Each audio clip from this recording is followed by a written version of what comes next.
యేసుని ప్రేమ ఛానల్కి స్వాగతం. దయచేసి ఈ ఛానల్ని లైక్ చేయండి, షేర్ చేయండి, సబ్స్క్రైబ్ చేయండి. రేడియో వేద పాఠశాల శ్రోతలకు క్రీస్తు యేసు నామములో శుభములు. ఈ సృష్టిలో అన్నిటికీ ప్రారంభాల గ్రంథంగా ఉన్న ఆదికాండమును ధ్యానిస్తున్నాం. 3వ అధ్యాయములో దేవుడు మానవుణ్ణి ప్రశ్నించుటను గూర్చి వింటున్నాం.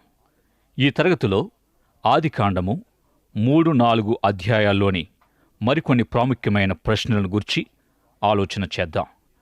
ఆదికాండము యొక్క ఉద్దేశాన్ని, ప్రయోజనాన్ని మనము విపులముగా అర్థం చేసుకోవాలని దేవుడు కోరుచున్నాడు.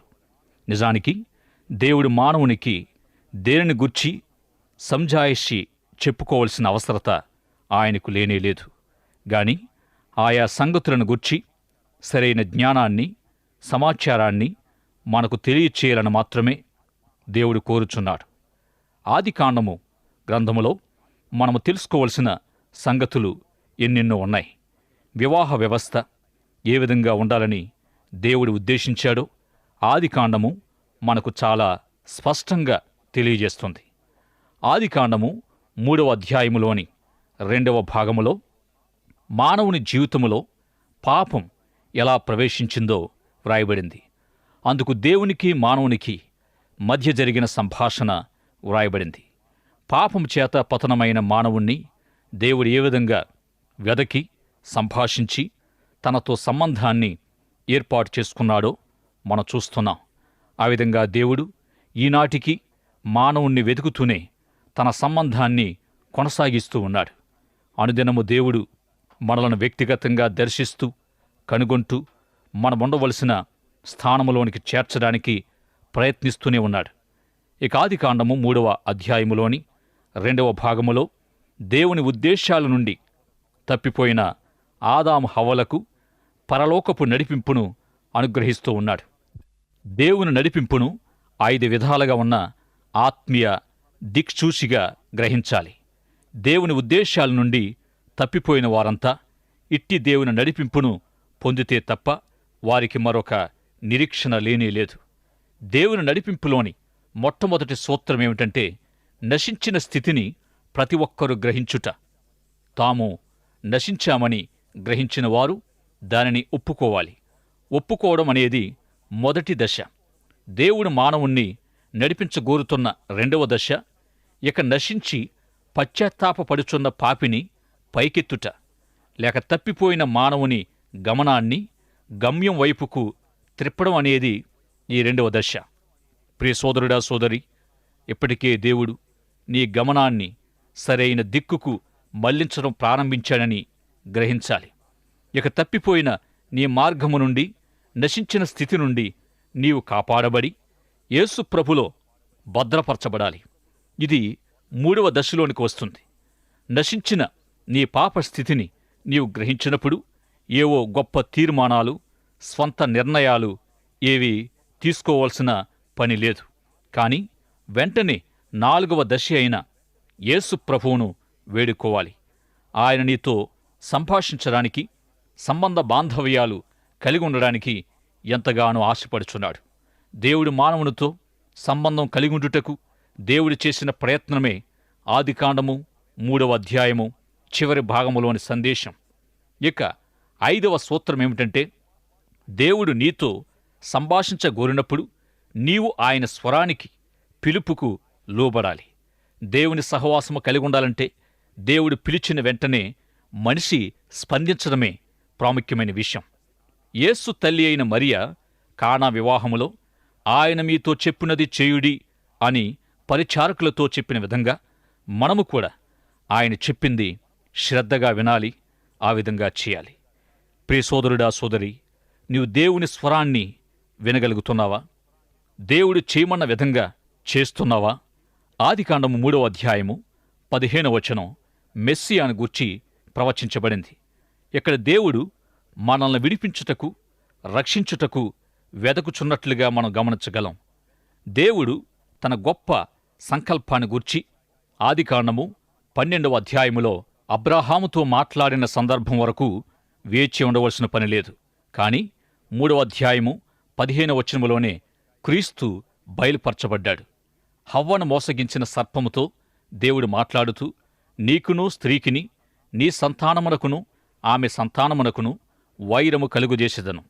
అది నిన్ను తలమీద కొట్టును, నీవు దానిని మడిమ మీద కొట్టుదువని చెప్పెను.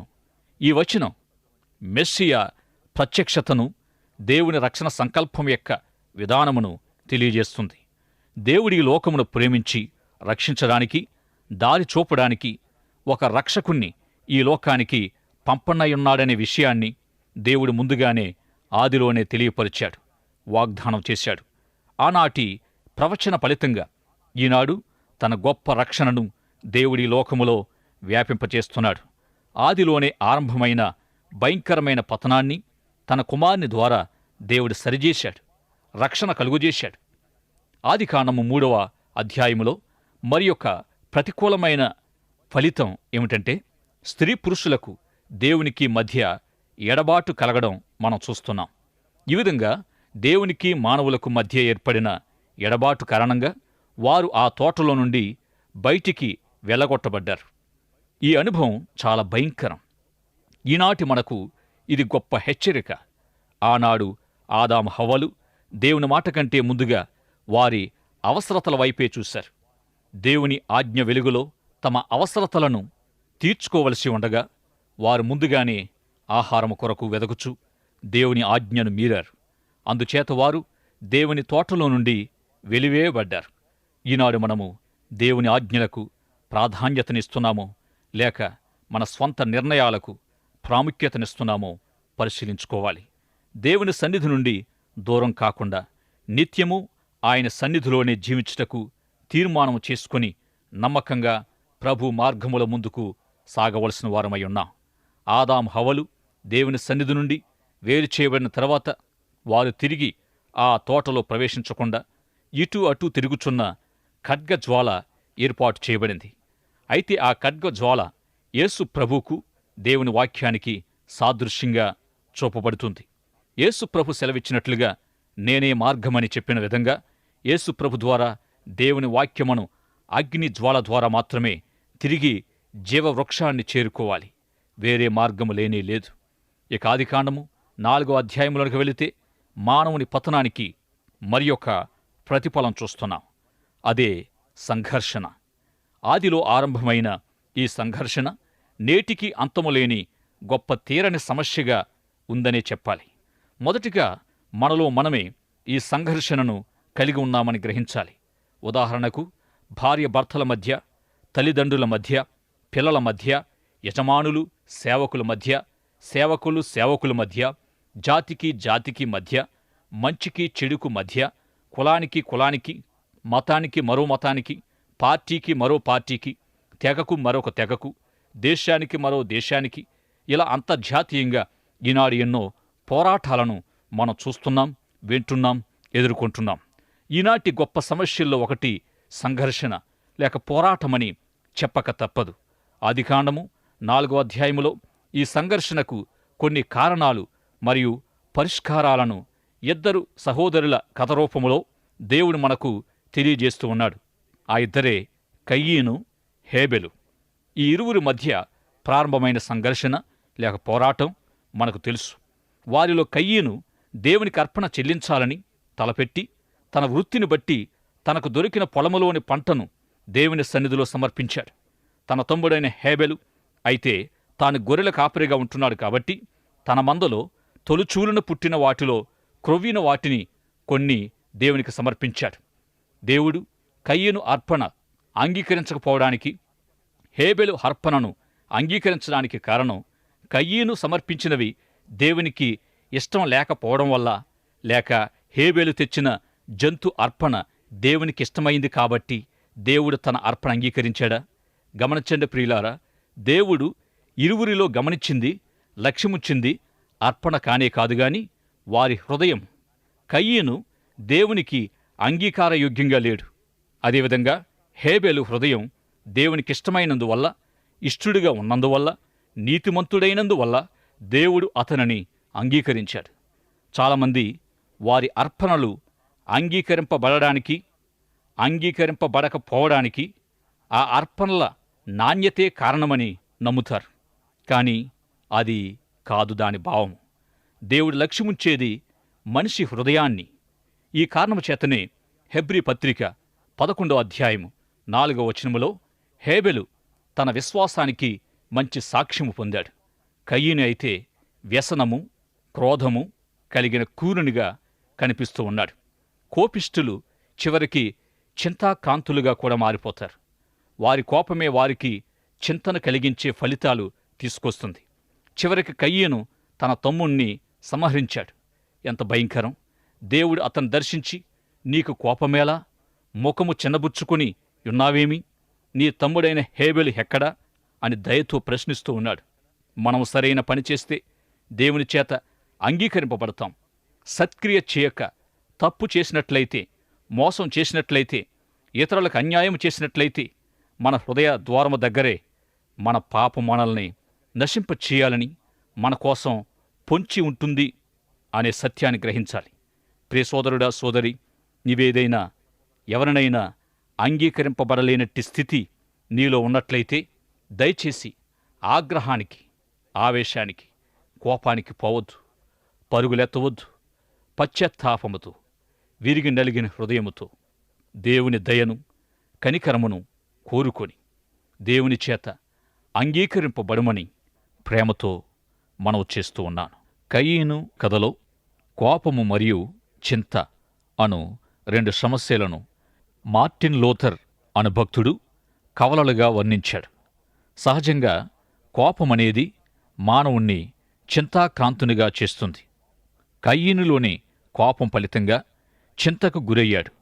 తద్వారా తన తమ్ముడైన హేబెలును చంపాడు. ఇటువంటి పరిస్థితుల్లో దేవుడు జోక్యం చేసుకొని ఆదికాండము 3వ అధ్యాయములో ఉన్న ప్రశ్నలాంటివి కయీనును అడిగాడు. అతనితో, నీకు కోపమేలా? ముఖము చిన్నబుచ్చుకుని ఉన్నావేమి? నీ తమ్ముడెక్కడ? నీవు చేసిన పని ఏమిటి అని ప్రశ్నించాడు. ప్రత్యేకంగా ఆదికాండము 4వ అధ్యాయము 7వ వచనములో ఉన్న ప్రశ్న చాలా ప్రాముఖ్యమైనది. నీవు సత్క్రియ చేసిన ఎడల తల ఎత్తుకొనవా? సత్క్రియ చేయని ఎడల వాకిట పాపము పొంచియుండును. నీ ఎడల దానికి వాంఛ కలుగును. నీవు దానిని ఏలుదువనెను. ఈ కథ ఎంతో శక్తివంతమైన సందేశాన్ని మనకందిస్తుంది. నీకు కోపం వచ్చినప్పుడు ఎందుకు కోపంగా ఉన్నావు? కోపానికి గల కారణమేమిటి అని నిన్ను నీవు ప్రశ్నించుకోవాలి. హేబెలు కయీను కథలో కయీను కోపాన్ని కలిగి ఉన్నాడు. ఆ సందర్భంలో అతని కోపానికి అతని తమ్ముడు బలి అయ్యాడే కాని అతని కోపానికి నిజమైన కారకుడు కాదు. ఈ విధంగా చాలాసార్లు మన కోపతాపాలకు, మనలోని ఆయా భావోద్రేకాలకు, మన కష్టాలకు మనం ఇతరులను కారకులుగా ఎంచుతాం. కానీ ఎవరు కాదు, మనకు మనమే కారణం. ఒకసారి ఒక మానసిక వైద్యుని దగ్గరికి కోపము, దాని ఫలితంగా చింతతో బాధపడుతూ ఉన్న ఒక స్త్రీ వెళ్ళి తన సమస్యనంతా చెప్పుకుందట. ఇంతకు ఆమె ఏమి చెప్పిందంటే, తన పిల్లలు తనకు బహు కోపము తెప్పించి తనను పిచ్చిదానినిగా చేస్తున్నారు అందట. అప్పుడు ఆ వైద్యుడు ఆ చిన్నపిల్లల వయసు 3 నుండి 5 సంవత్సరాలు మాత్రమేనని తెలుసుకుని, అమ్మా, ఒక ప్రశ్న అడుగుతున్నాను చెప్పు. నీ బిడ్డలు నీ లోపల ఉన్న కోపాన్ని బయటకు తీసుకుని వస్తున్నారా, లేక నీలో లేని కోపాన్ని బయట నుండి తీసుకుని వచ్చి నీ లోపల పెడుతున్నారా అని అడిగాడట. అప్పుడు ఆమె అర్థం చేసుకోగలిగింది. మనలో ఉన్న కోపమే అవకాశము, అదును చూసుకొని బయటకు వస్తుందని. అంతేకాని మనలో లేని కోపాన్ని ఎవరు పుట్టించలేరు. అయితే ఈ విధంగా కోపం రేపబడే సందర్భాలు అనేకంగా ఎదురవుతూ ఉంటాయి. అయితే వాటికి దేవుని సహాయము ఎల్లవేళలా అందుబాటులోనే ఉంది. నిజానికి ఆమెకు తన భర్తపై కూడా ఎంతో కోపం ఉంది. కానీ అతనిపై చూపించే ధైర్యం ఆమెకు లేదు. అలాగే చాలామంది భర్తల పరిస్థితి కూడా ఇదే. అయితే మన కోపాలకు కారణాలేమిటి? నిజానికి కోపమనేది చాలా భయంకరమైనది. అది ఒక విధమైన భావోద్రేకం. ఈ విధంగానే తీవ్రమైన కోపోద్రేకముతో తన తమ్ముణ్ణి నిర్దాక్షిణ్యంగా చంపిన కయీనును దేవుడు ఎదుర్కొని, నీ తమ్ముడైన హేబెలు ఎక్కడ అని ప్రశ్నిస్తూ ఉన్నాడు. ఈ ప్రశ్నకు కూడా దేవునికి సమాధానం తెలుసు. అయితే దేవుడు కయీనును ఎందుకు ప్రశ్నిస్తున్నాడంటే, తన తమ్మునిలో ఎలాంటి తప్పు లేదని, అతడు దేవుని చేత అంగీకరింపబడినవాడని, మంచి వ్యక్తి అని కయీను గ్రహించాలనేది దేవుని ఉద్దేశం. ఇక కయీను యొక్క కోపానికి అతనిలోని సంఘర్షణయే కారణం. ఆదికాండము 4వ అధ్యాయము 7వ వచనం ఈ సమస్యకు మంచి పరిష్కారం. ఇట్టి సంఘర్షణలో నుండి చివరకు ఒక కోపిష్ఠుని మనం చూడగలం. ప్రియ సోదరుడా, సోదరి, నేటి మన ధ్యానాంశం యొక్క ఉద్దేశం కోపాన్ని విశ్లేషించడం కాదుగాని, మనలోని కోపానికి గల కారణాలను తెలుసుకుని దాని మూలాన్ని లేక వేరును తొలగించడమే ఈ గొప్ప సమస్యకు పరిష్కారం. ఈనాటి సందేశములోని ముఖ్యోద్దేశాన్ని యేసు ప్రభు చేసిన కొండమీద ప్రసంగములో, మత్తయి సువార్త 7వ అధ్యాయములో కూడా ఎంతో స్పష్టంగా హెచ్చరించారు. తీర్పు తీర్చకుడి, అప్పుడు మీకు తీర్పు తీర్చబడదు. మీరు తీర్పు తీర్చు చొప్పుననే మీకు తీర్పు తీర్చబడుతుంది. మీరు కొలుచు కొలత చొప్పుననే మీకు కొలవబడుతుంది. నీ కంటిలో దూలముండగా నీ సహోదరుని కంటిలోనున్న నలుసును తీసివేయనమ్మని చెప్పుట ఎలా? మొదట నీ కంటిలో ఉన్న దూలాన్ని తొలగించుకుంటే నీ సహోదరుని కంటిలోనున్న నలుసును తీసివేయుటకు నీ కన్ను తేటగా ఉంటుంది. ప్రభు ఇవన్నీ చెప్పడంలోని ఉద్దేశం ఏమిటంటే, వేషధారణ జీవితాన్ని ఖండిస్తూ మనకు ఒక గుణపాఠాన్ని నేర్పుటకు, మీ కంటిలో ఉన్న దూలాలు తొలగించుకోకుండా ఇతరుల కళ్ళలో ఉన్న నలుసులు వెదకడం హాస్యాస్పదమవుతుంది. దేవుడు మిమ్ములను ఇతరుల కళ్ళలో ఉన్న నలుసులు తీసివేసే పర్యవేక్షకులుగా నియమించినట్టు, ఎవరి కళ్ళలో నలుసులున్నాయా తీసివేద్దామని వారి చుట్టూ వీరి చుట్టూ తిరగడం లేక చూడడం ఎందుకు? ముందు మీలో ఉన్న లోపాల్ని సవరించుకోండి. అటు తరువాత సాటి మనుషులకు సహాయపడుదురుగాని అనేది ప్రభు మాటల్లోని భావం. సరిగ్గా ఆదికాండము 4వ అధ్యాయములో మొదట నీవు సరైనది చేస్తే నీవు అంగీకరింపబడతావు. ఇదే సమస్యకు పరిష్కారమని దేవుడు తెలియజేస్తూ ఉన్నాడు. ఇక కయీను కోపానికి కారణాలేమిటి? తాను దేవుని చేత అంగీకరింపబడకపోవడమే ముఖ్య కారణం, కాని తన తమ్ముడు కాదు. కయీను తన ఎదుట 2 అవకాశాలను కలిగి ఉన్నాడు. 1, తన విధానం సరిచేసుకుని మార్చుకోవడం. 2, ఇతరులపైకి తన కోపాన్ని మళ్లించడం. అయితే కయీను తనను తాను సరిచేసుకుని వ్యసనము, క్రోధము నుండి విడుదల పొందక వాటికి గురి అయి తద్వారా దుష్పరిణామాలు తీసుకొచ్చాడు. ఇక మనము సరైన స్థితిలో ఉన్నట్టయితే ఇతరులు మనల్ని కొట్టినా, తిట్టినా, ఉమ్మివేసినా సహించి ఓర్చుకోగలం. ఈ విధంగా సరైన దృక్పథము కలిగి సరైనది చేయగలిగినప్పుడు దేవుని ఎదుట భద్రత కలిగిన స్థితిలో ఉంటాం. కయీను ఎదుర్కొనిన మరి యొక్క దుష్ఫలితం తీవ్రమైన మనస్తాపానికి దారితీసింది. మానసికంగా అసహజమైన స్థితిలోనికి ప్రవేశించి విచారము, వేదన, నిస్సహాయత, కోపము, చేదు అను పరిస్థితిని ఎదుర్కొన్నాడు. ఆ కారణంగా జీవితంలోని ఆయా విభాగాలన్నీ దెబ్బతిని కుటుంబ వ్యవహారాల్లో, సంబంధ బాంధవ్యాల్లో, అన్ని విషయాల్లోనూ అసమర్థంగా, అస్థిరంగా, ఒడిదుడుకులతోనూ శాపభారముతోనూ తన జీవితం కొనసాగుతూ వచ్చింది. మరి ఒక ఫలితం ఏమిటంటే, అప్పటి వరకు దేవుడే మనిషితో సంబంధం కలిగి ఉంటూ వచ్చాడు. ఆదికాండం 4వ అధ్యాయము 26వ వచనములో మనిషి దేవునితో సంబంధాన్ని తిరిగి ప్రారంభించవలసి వచ్చింది. దానినే ప్రార్థన అని అంటాం. ఆదికాండం 5వ అధ్యాయము మరియు 10 అధ్యాయాల్లో జగద్రక్షకునిగా ఈ లోకానికి రానయ్యుంటున్న యేసుక్రీస్తు యొక్క చరిత్ర ప్రారంభం కనిపిస్తుంది. ఇక ఆదికాండము 6వ అధ్యాయము నుండి 9వ అధ్యాయం వరకు దేవుని స్వభావము మరియు మనిషి స్వభావాలను గూర్చి తెలుసుకుంటాం. మరియు ప్రకృతి వైపరీత్యమును గూర్చి వ్రాయబడడం మనం చూస్తున్నాం. నరుల చెడుతనము భూమి మీద గొప్పదనియు, వారి హృదయం యొక్క తలంపులలోని ఊహ అంతయు ఎల్లప్పుడూ కేవలము చెడ్డదనియు యెహోవా దేవుడు చూశాడు. దేవుడు భూలోకమును చూచినప్పుడు అది చెడిపోయి ఉండెను. భూమి మీద సమస్త శరీరులు తమ మార్గమును చెరిపివేసుకున్నారు.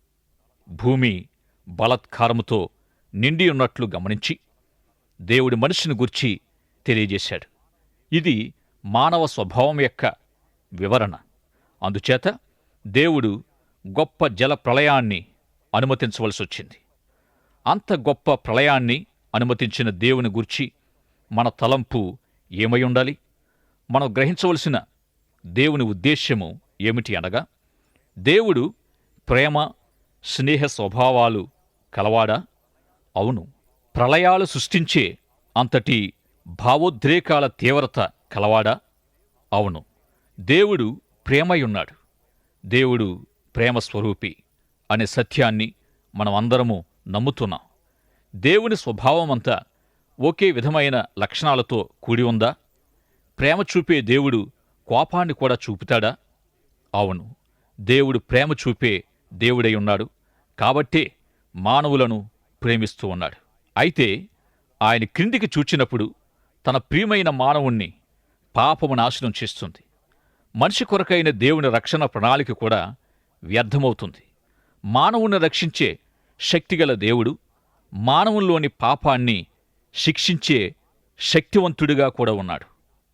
గనుక మనిషిని నాశనం చేస్తున్న పాపాన్ని నశింపచేయడానికి పూనుకున్న ప్రయత్న ఫలితమే జలప్రళయం.